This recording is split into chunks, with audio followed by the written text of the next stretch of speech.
today. Thank you for having us. My name is Juraj, and this is Ondrej. I'm the consultant for BCI Group, and he is the program director, and now also moderator back after COVID on FAJN Radio. Hello, guys. Yeah. So we would like to tell you a little short story about what we did with FAJN Radio, how we made it FAJN a few years ago, what we learned in the process of getting back the audience, what was the secret sauce that we did, like some insights from what we did when we was building it, what COVID learned us when it happened, and what are some stuff we are thinking to do next. So basically, we started in 2016 or 2017. FAJN Radio is a CHR format from Prague. Yeah. Yeah. We are from Prague. We are like the small CHR stations. Honestly, we have a feeling around the world there are like two types of CHR stations, right? One of them is the flagship of some media group, like the one which earns a lot of money, and there is a second type of CHR station which is not as much important for a certain media group. So no big budget, but a lot of experiments, and that's us. And when you get the good DJ to run on your morning show, they took it for another station in the group. So this is what anybody has that experience here? Yeah. So basically, FAJN is the kind of radio station, so when you go on Radiodays and you're looking at examples from Global, iHeart, and everything, you're thinking, okay, how do I do that? I don't have 20 people doing my social. There is only one person doing social on FAJN Radio, so how can you do it in the best possible way? So when we came to FAJN Radio, first thing we'd look at was the listener. Who is our listener? And the question was, at that time, the listener was somebody in the late teens, because they were trying to make really radio for somebody who is really, really, really young. We changed that. We put him to somebody who is in the early 20s or something like that. So the focus of our programming all the time was focusing on the listener, nothing sexy, just listener. So we started with serving the audience. I know, it sounds basic, right? But it was really important for us, and it is still the most important goal for us. The audience is always in the first place. So we started to understanding them more. That was like the first pillar of our work. The second really important pillar for us was like the executive format. So we focused on discipline. That's also a really obvious thing, a really hard thing for young people, let's be honest. So we checked the prep, we checked everything, what we implemented on air. We rechecked the stuff again. So discipline was the second really important pillar. And also the third important pillar which we worked with was the communication. We started to communicate things a little bit differently from the perspective of a people, from the listener, and we communicated stuff properly through online, on air, absolutely everywhere. For example, on air we had a lot of communications which reflected life of the listeners. The main reason was like that they should say, oh man, this is my station, I need to listen to this more. We use something which we called actual jingles. We can call it something like the really short, snappy, one-sentence comment, like, I don't know, radio meme on air. And the most important reason was, oh, I want to choose this station, they understand me, they understand my perspective. So we started to do radio, not for us, but for them, for listeners. So basically, the secret sauce that we created, and this is when Ondrej was really doing a great job, was building a cool culture. So when we started there, let's go back to that in 2016, the big boss says, hey, this is what I want. I want young, authentic radio done by young people for young people.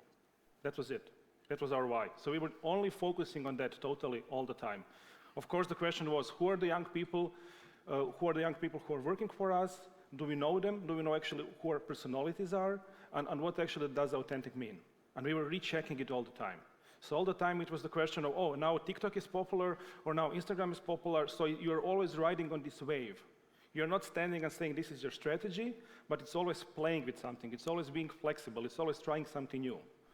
We had really cool luck that when they said to us, hey, ratings are not important. Just do something. So we were having lots of fun. And I think this was the biggest takeaway I have from these 3 years before COVID struck.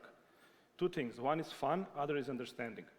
Understanding of the format, understanding of the audience, understanding of the people who work for you. We came there, And they were saying to me, hey, those guys who work for you, they're party people. And then I look around, and there's this gorgeous DJ standing there, and she's like doing 2 jobs, finishing 1 university, and also doing weekends on radio. I'm thinking, she's not a party girl. Check around all the people in the station, they were like that. They were moving from Cyber to Prague, trying to live here, live alone, and they had to do multiple jobs at the same time. So we said, okay, Prague and Czech Republic is full of that kind of people. Let's be for them. This is what we focused on.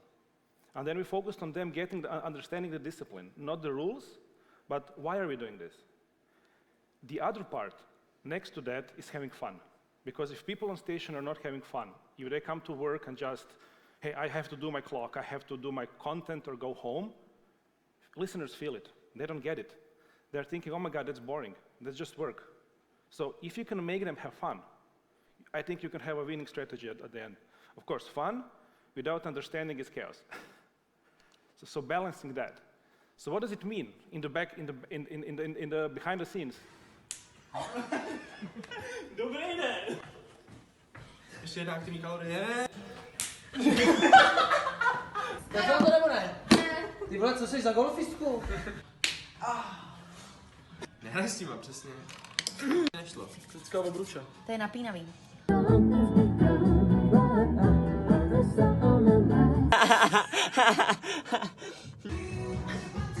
Jsou pracky, myslím ty, Co potřebuješ? Ale co potřebuješ? are in heaven that we can. Yeah, we should stop that, definitely. As you can see, the PD work in Czech Republic is really hard. So that was our culture, and how we build this culture, we asked the question why. You know, it was quite hilarious because we paid quite serious money for this really talented consultant from BCI Group. He came to Czech Republic, and the first question was, why? I was like, really? But that was really important question because we finally understand why we are doing things. So he asked us why we should implement it like that, why we should do this stuff, does it make any sense? And we try to implement this thinking into our head. And it worked, because when we have why, we have the final destination, and we know how to implement this stuff into how. When we have why, it's really short way to the how. So basic key insight for me is that young people don't like rules. They don't like you to tell them something. They want you to sell them something. They want you for them to understand why they're doing things. Otherwise, you will get empty program. And honestly, we were on a great way. We were going strong. We had the best ratings, let's say, in 5 or 6 years, and everything went down. Everything was broken because COVID hit us really strongly. It was hard for you guys, for us, for listeners outside. We all went through this, right? So life changed in one day. For us, for people out there, what happened? For example, the rules in Czech Republic was pretty hard. When one DJ of our station got sick, whole station would be closed. So we should be separated, we broadcasted from home, so that was harsh for us.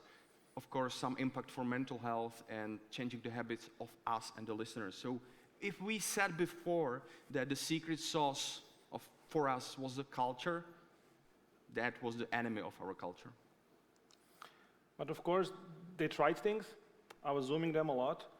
So, but what I really like was they did this late night drinking with Vasek. Vasek is the morning show host. Every Friday from 6 to 10 or 8 to 12, I don't know. They had 6 guests, including porn stars, because it's Czech Republic.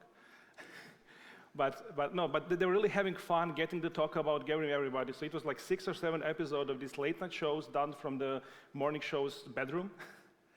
All the time. It was really cool. So they were trying to get stuff, but in one way, I think that wasn't enough, because when the ratings came, we had this, again, drop in the listeners as everywhere with younger audience.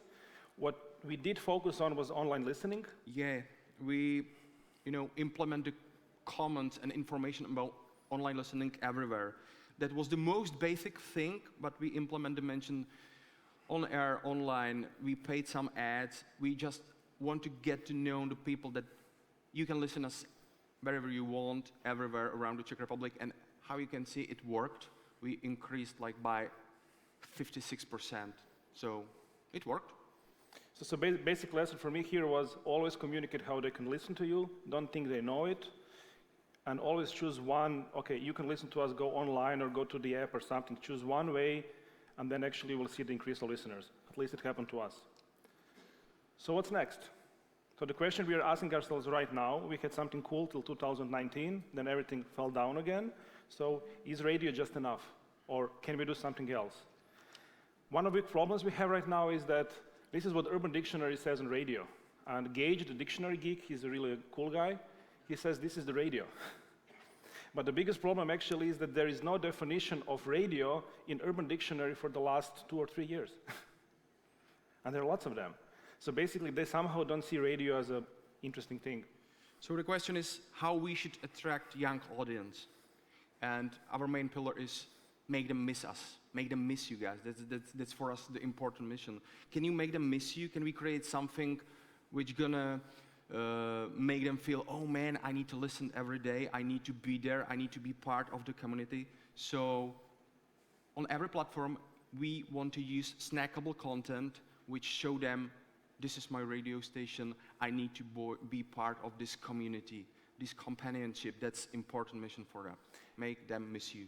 And because we are a small radio station, with not enough people to build a big, huge brand of this, I think that radio should be more than some of music, content, and personality. It should be something that gets best of it. So our goal is actually to focus first on that. And then there are 2 second things that we try to focus in the future. One is find niche that fits for our brand. My best example for that is Bleacher Report. Anybody knows what Bleacher Report is?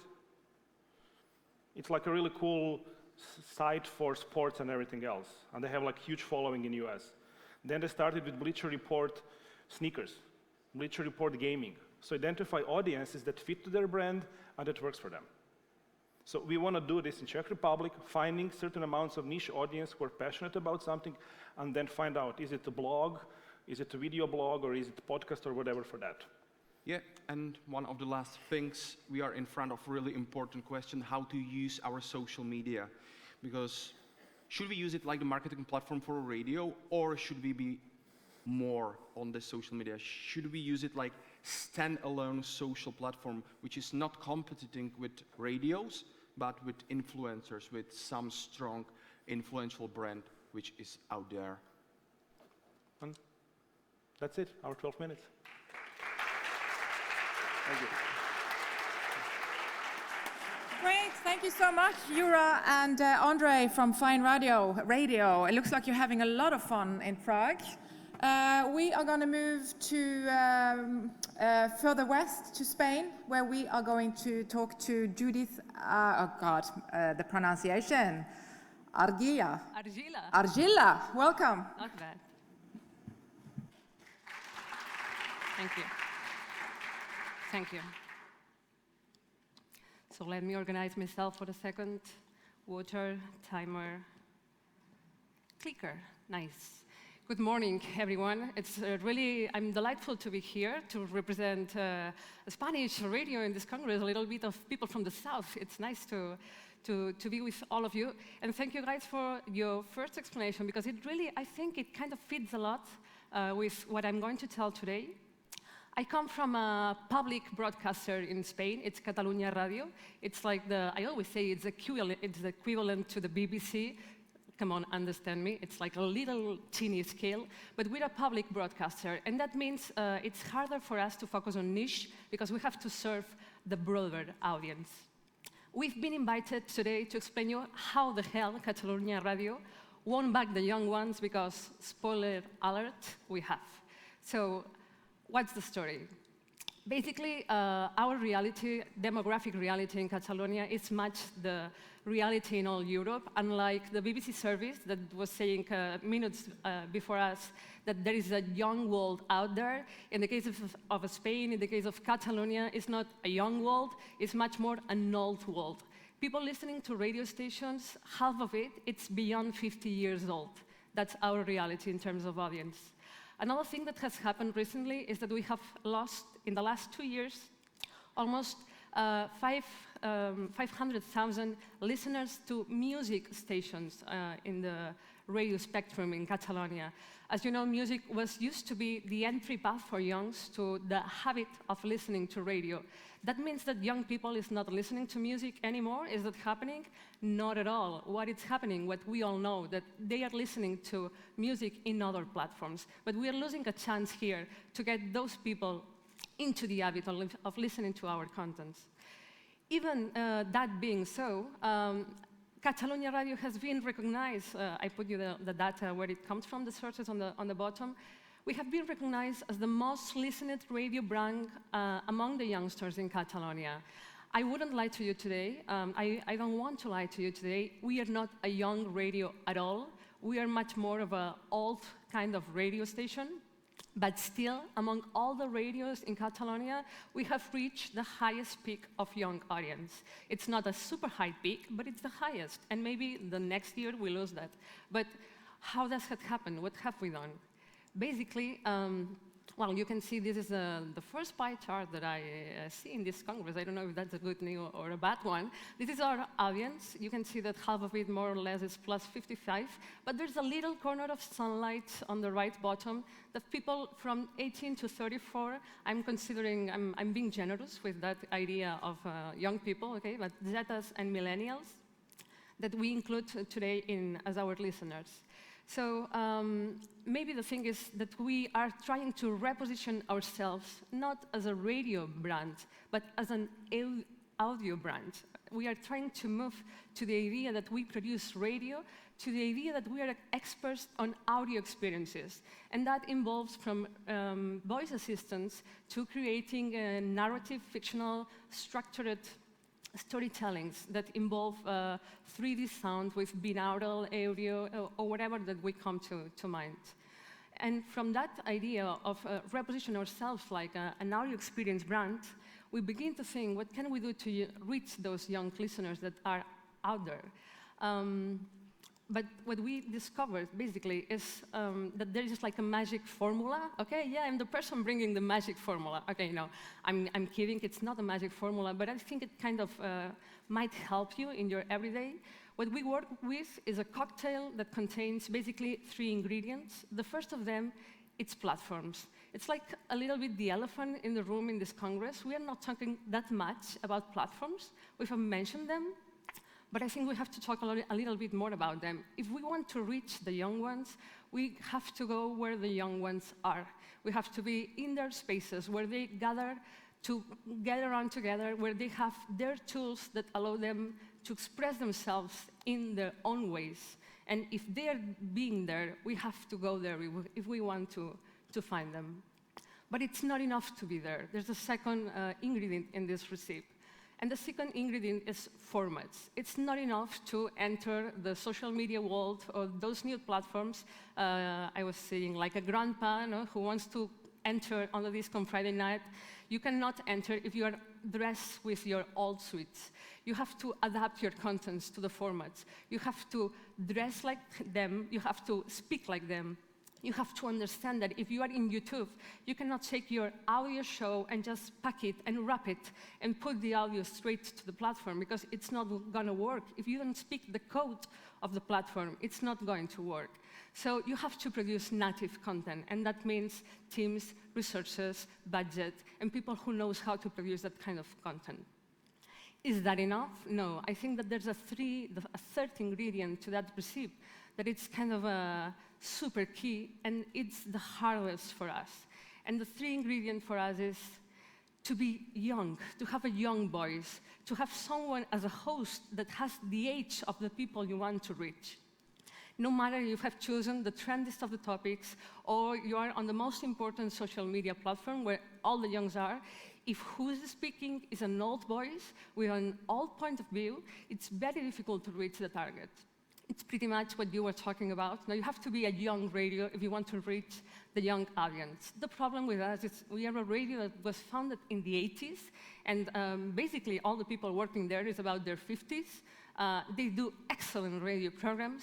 It's very difficult for us to resonate with our voices and our point of view with that new generation. That being the recipe, I'm going to tell you how do we apply all of this.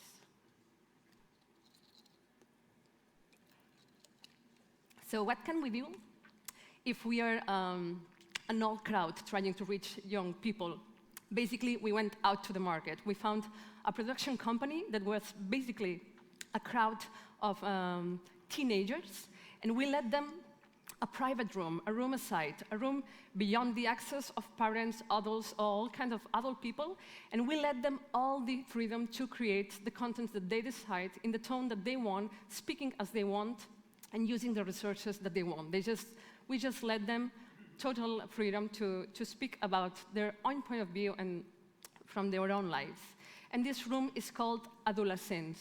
Adolescents is the Catalan word for teenagers, basically.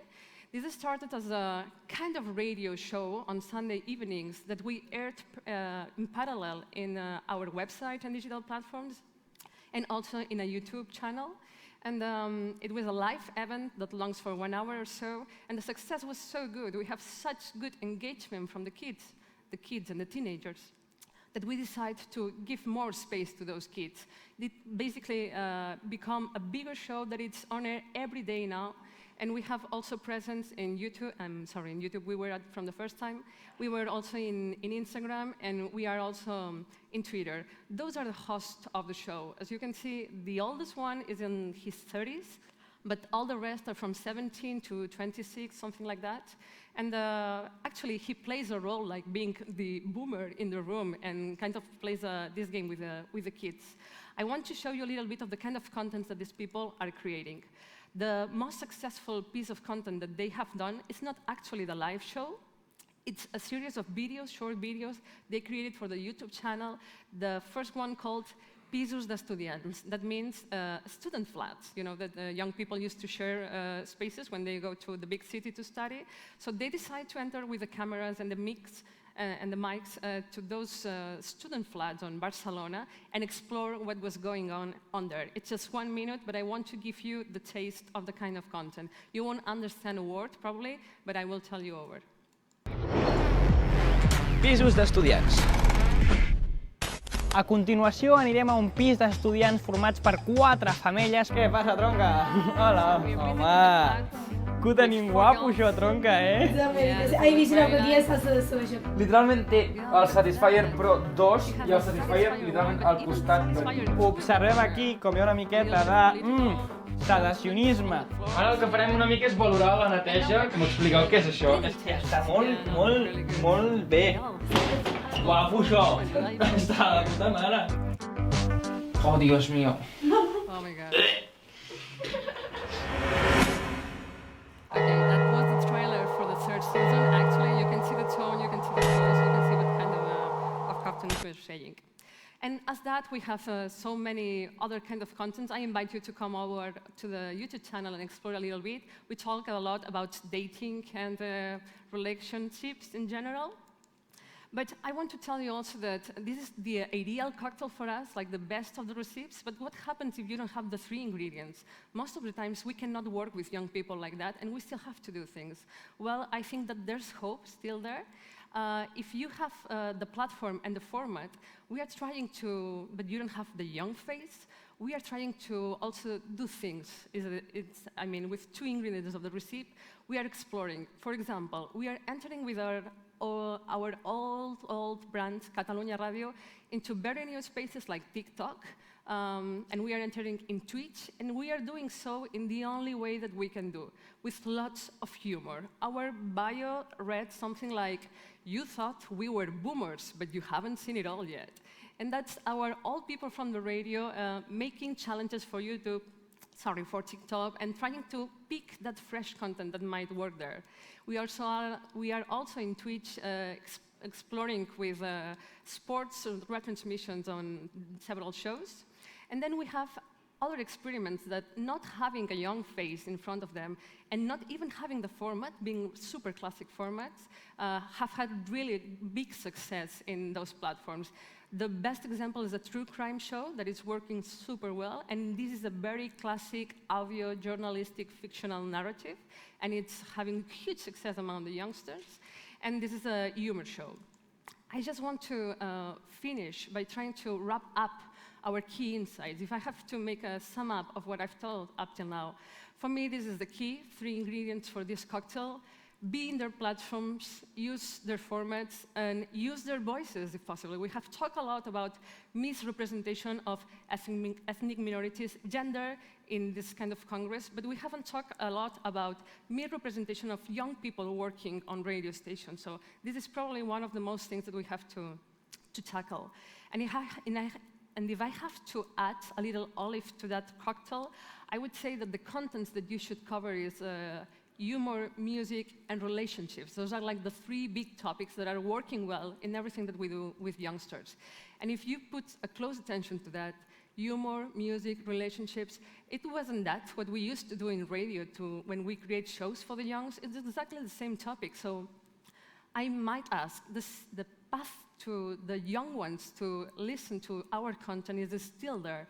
But maybe instead of asking ourselves, what can we do to get the young bucks back to us, what we should be asking to ourselves is, what can we do to reach the young ones where they are so we can serve them properly? Thank you.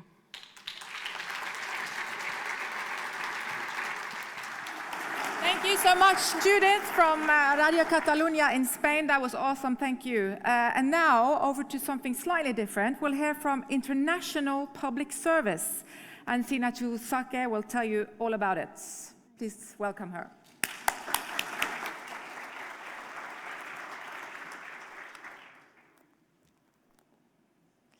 Hi, everyone. So, I'm Sinatou Saka, and I'm an editorial project manager from RFI. And today, first of all, I think we need to understand what younger people want.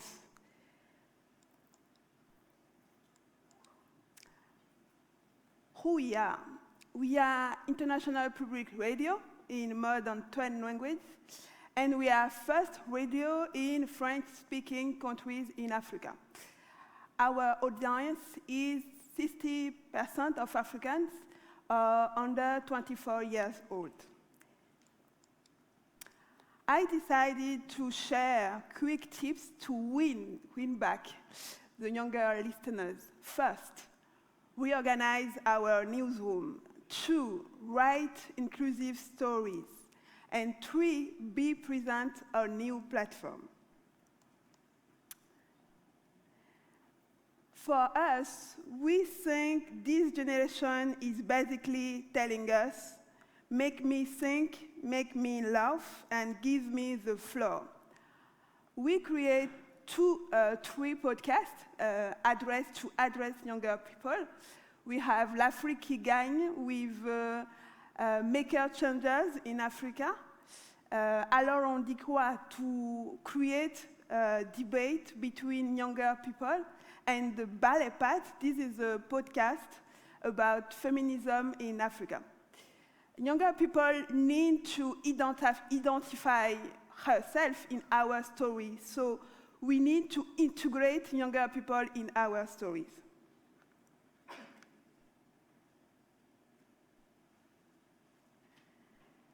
He intends to be part of the solution, to be partner, and not just a marketing target. These younger people want to create as much as they want to consume. They agree to trust, but also want to express themselves and have a voice. We must integrate them into our newsroom, open up a space for co-creation and co-production. Second tips, be present on good platforms. In our channel, we create several WhatsApp groups for our popular show to discuss with our audience, to share our summary, to create a conversation with them. And last, reorganize our newsroom. how many younger people we have in our newsroom. The media must reflect its audience, ultra-connected and knowing how to keep your talent. For our last podcast on feminism in Africa, our host is a younger Burkina-based girl, Penay Traoré. He runs today our weekly show, Alors on dit quoi? So we develop for each show a WhatsApp list to discuss and include them on our radio. Our audience love videos that explain complex things in a brief and convincing way. And we need to create news with them. It's really, really important. So that's it.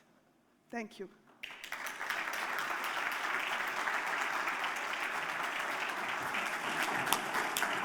Thank you so much, Sinatou. Thank you.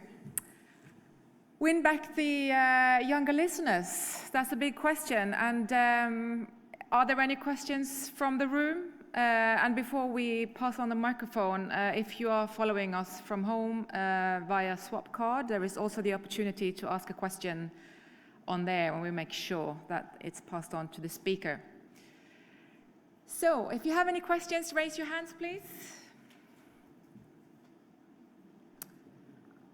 Got the light in my face. Yeah, we've got one over there. The microphone is coming. And please state where you're from and who the question is for.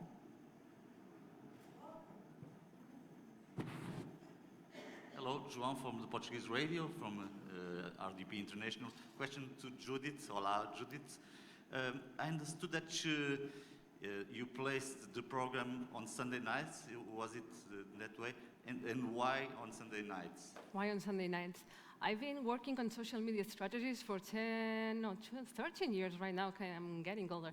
And we have this kind of a curve that we observe when people consume our content the most. And we know that from Monday to Friday, MIDI, it's like a stable consumption. And then we have a 48 pass that goes from Friday afternoon, maybe more or less, to Sunday afternoon. It's typically the moment that people leave, and our consumption of social media typically goes down. But then we have a super peak on Sunday morning, and Sunday night, sorry. And we always have the feeling that people is just reconnecting to their and we found the spot there, and we try that spot the first. But as I said, after the first season, we changed it from Monday to Friday, actually. So, but that was the main reason. Okay, thank you. There's another question here. Hello, Anssi Honkanen from Bauer Media, Finland. I'm talent coach and working with younger audiences and younger talents. One thing I have realized when I'm working with younger people is the time management problem. Nowadays, radio, you have to do the FM radio, what takes shitload of work itself. And to that you add the social media and everything, TikTok and stuff like that. Have you encountered time managing problems with talent? And if you have, how have you resolved those problems? Well, I think it's really hard. I was recently doing a workshop, and the guy says, oh, I'm doing news on a radio station, but I also have my TikTok account with 1 million followers. And I said, what? And what do you do for the news station, for the radio station? News.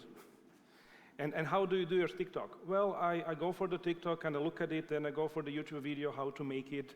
Then it's like 2 or 3, 4 hours to make one. I started with iPhone, then I started with the SLR camera, so he's doing all the things. And then I asked, okay, what about radio? Do you listen to the radio when you work on? No.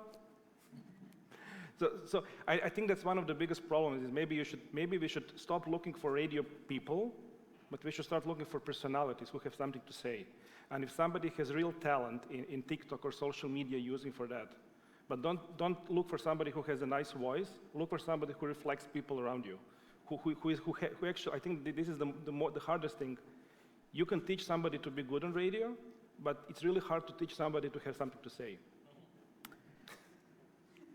So you yeah.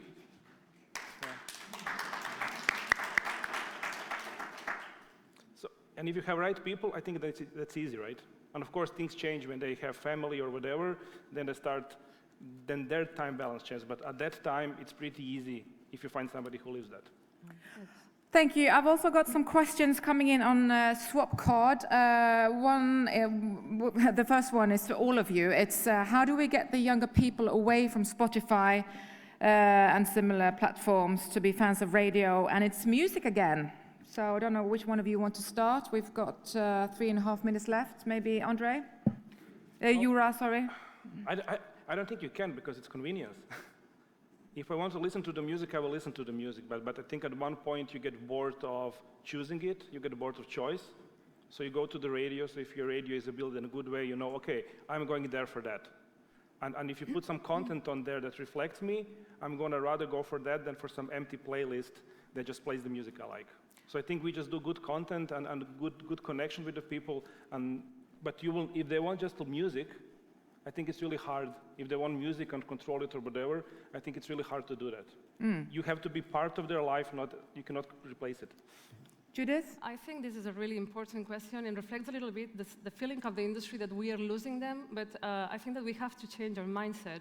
It's a maturity step that we have to take as an industry to begin to separate our brand, our content, our essence from the platforms where we serve them. It's not the same, and we cannot make young people go back to platforms that they don't find useful, but we can absolutely make them reconnect with our brands, with our content, with our voices. We have to be there for them. But the matter is not exactly where. What matters is the bond with our brand, and we have to fight for that, not for the platform. Okay, thank you. Do you want to comment on that as well, Sinatou? No, you said everything. It's really complete, yes. Yes. I've got, time is running out, but we have got a few questions on Swapcard, and there's one final is, providing radio content for younger audiences might lead you to lose older ones. Are you still sure it's a good idea to try to attract younger audiences to listen to linear radio, which is not their habitat? Or is it better to leave radio to the older ones and try reaching youngsters with their content on their, the platforms that they already prefer? Which one of you would like to start answering that? No, I mean, all the questions go in the same way. That's why we were trying to reposition ourselves, not like a radio station. Our core is not the platform. Our core is not radio. It's audio. This is where our experience lies. We know how to create atmospheres, how to connect with people using voices. This is what we have to explode, not the fact that we are airing on FM. I think that's my point of view, but it's probably the most delicate moment in the industry to make that shift. And I know there are problems there about how do we monetize that content, about how we record the audiences or audit the audiences that are taking place there. But the important thing is the bond with the brand, and everything else I think that will come with the time. Final word from you, Juraj? Well, I think that the things are changing, and I think this is the biggest problem. We live from advertising, we live from something. It's really cool to say, okay, now let's work on something else, let's create podcasts or whatever that don't bring money, but who's going to pay for that if you're a private radio station? And then you have to find a way, because if you're too stuck in now, you will not go there, but you have to find little experiments that work. So you try something, and then you see, does it work or not? Or maybe I can expand it. But if you fail at something, don't stop trying. But don't say, now we are doing this. And for me, I think one really easy measure is when people say we care for digital or we care for something, just look how much budget do they put in that. Oh, we are the social media company. How many people we have in social media? One. Oh, we are doing this. How many? So basically, if you're serious about it, you want to develop it, then put some serious resources to that. We have a saying in Spanish that says, pan para hoy, hambre para mañana. What means we have bread today, okay, but what's going to happen tomorrow? And that's kind of what's going on and it's true that if you want to do things for social media, you have to begin consider them as a shown on their own, because they need budgets and production teams and everything. It's not something that I do in my spare time. Okay, I'm going to have to be a bit sort of abrupt here. Thank you. That's all we've got time for. Thank you so much for coming to speak at Radio Days Europe.